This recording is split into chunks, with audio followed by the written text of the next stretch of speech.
Toya gelen bütün qonaqları, kətçilərimizi salamlayıram və hamıya xoş gəlmisiniz deyirəm.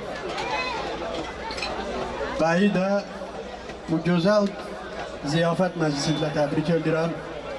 Ona uzun ömür, can sağlığı, xoşbəxtlik arzulayıram. Allah bu toyu mübarək eləsin. Seymur bəy və Sənan xanımın sizi təbrik edirəm. Sizə uzun ömür, can sağlığı, həyatda xoşbəxtlik arzulayıram. Allah sizi xoşbəxt eləsin. Allah barakət sağlık. Allah bir daha mübarək eləsin, Allah xeyir versin. Üzünü məndən nihan etmək dilərsən, etməyi. Gözlərim yaşın rəvan etmək dilərsən, etməyi. Salam, axşamınız xeyir. Bütün kəsçilərimi salamlayıram. Arzular çoxdur, arzusuz insan yoxdur. Mən arzu edirəm, bütün kəsçilərim hamı arzularına satsınlar. Bir qəlbimdə pöhrələnib, hər gün boyatan şeirim. Gecə şirin yuxudan məni oyadan şeirim. Ürəyimin qəzəbi, sevinci, qəmi şeirim. Bütün yaralarımın bircə mərhəmi şeirim.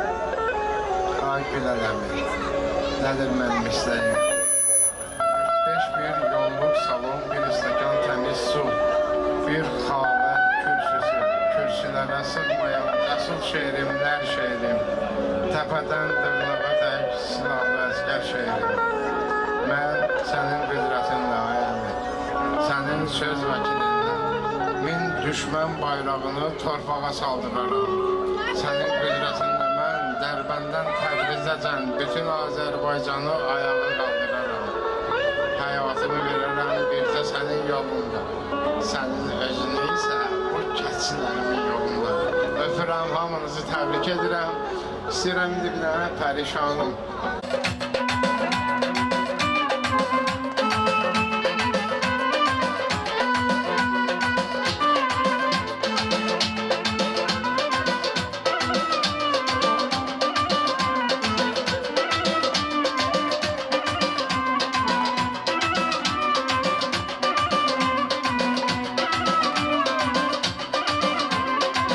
Anadolu yanağına gülüm dedim, dime güller solakmış